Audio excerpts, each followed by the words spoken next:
നമ്മളോടൊപ്പമുള്ളത് CPM-ന്റെ സംസ്ഥാന കമ്മിറ്റി അംഗം advocate K അനിൽകുമാറാണ്. ആസന്നമായ നിയമസഭാ തെരഞ്ഞെടുപ്പിലേക്ക് കടക്കുമ്പോൾ എക്കാലത്തെയും പോലെ വീണ്ടും വിവാദ വിഷയമായി, വിവാദ വാർത്തയുമായി മാറിയിരിക്കുകയാണ് കോട്ടയത്തെ ആകാശപാത. ആകാശപാതയുമായി ബന്ധപ്പെട്ട CPM നിലപാട് അഡ്വക്കേറ്റ് അനിൽകുമാറിനോട് നമുക്ക് ചോദിക്കാം. നമസ്കാരം സാർ. നമസ്കാരം. ഒന്നാമത്, ഈ ആകാശപാതയിൽ ചുറ്റിക്കറങ്ങാൻ കോട്ടയത്തെ ഈ വികസന സ്വപ്നങ്ങൾ ഒരു കാരണവശാലും ഞങ്ങൾ അനുവദിക്കില്ല. കോട്ടയത്തിൻ്റെ ജനങ്ങളുടെ വികസന പ്രശ്നങ്ങളും വികസന സ്വപ്നങ്ങളും വേറെയാണ്.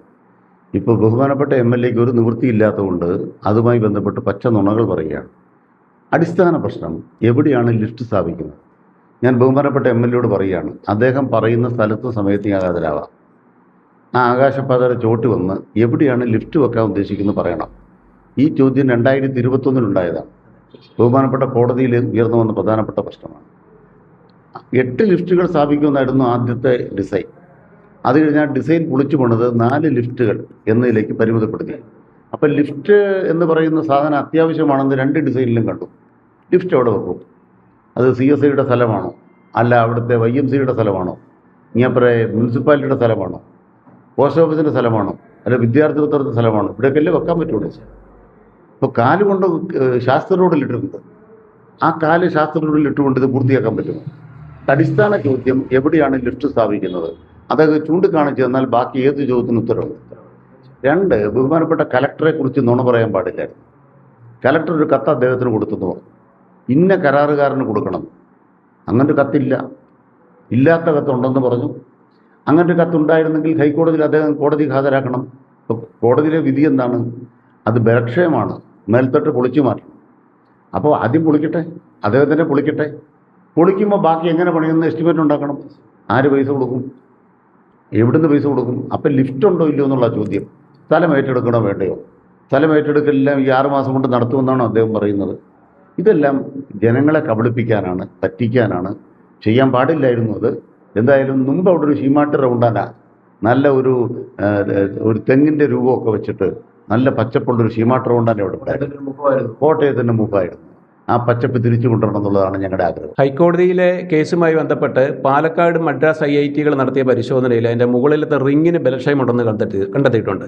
സ്വാഭാവികമായിട്ടും അതിനി പുനർനിർമ്മിക്കപ്പെടുമ്പം ഈ ബലക്ഷയമുള്ള ഭാഗം പൊളിച്ചു മാറ്റേണ്ടി വരികയല്ലേ?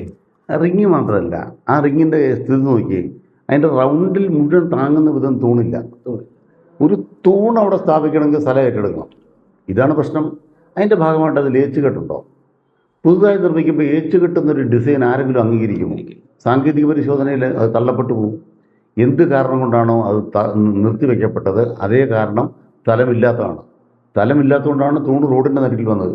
ഞാൻ ബഹുമാനപ്പെട്ട MLA-യോട് പറയുന്നു, ഇതിൻ്റെ ഏതെങ്കിലും ഡിസൈനിൽ ശാസ്ത്ര റോഡിന് നടുവിൽ തൂണുണ്ടോ? ആ തൂണുണ്ടായിരുന്നെങ്കിൽ അങ്ങനത്തെ അനുവാദം ഏതെങ്കിലും റോഡ് അധികാരികൾ തന്നു. ഞാൻ ഇപ്പോഴും കൃത്യമായിട്ട് പറയുന്നു, ശാസ്ത്ര റോഡിലേക്ക് തൂണ് സ്ഥാപിക്കാൻ പൊതുമരാമത്ത് വകുപ്പ് അനുവാദം കൊടുത്തിട്ടില്ല. നിയമവിരുദ്ധമായിട്ടാണ് സ്ഥാപിച്ചിരിക്കുന്നത്. അത് പൊളിച്ചു മാറ്റുക തന്നെ വേണം, അല്ലാതെ പരിഹാരമില്ല. ഒരു തൂണ് നിലവിൽ ഇപ്പോഴും പുറത്ത് തന്നെയാണ് നിൽക്കുന്നത്. അതിലേക്ക് ഒരു ചെറിയ പീസ് വെച്ച് ജോയിൻ ചെയ്തിരിക്കുക, L ഷേപ്പിൽ ജോയിൻ ചെയ്തിരിക്കുകയാണ്. മുകളിലേക്ക് നോക്കിയാൽ കാണാം. ഇതൊക്കെ മൂടി വെക്കാൻ പറ്റുമോ? കോട്ടയത്തെ ആളുകളെ ഇതൊക്കെ കബളിപ്പിക്കാൻ തക്കവണ്ണം മൂടി വെക്കാൻ പറ്റുമോ? വീണടുത്ത് കിടന്നുരുളരുത്.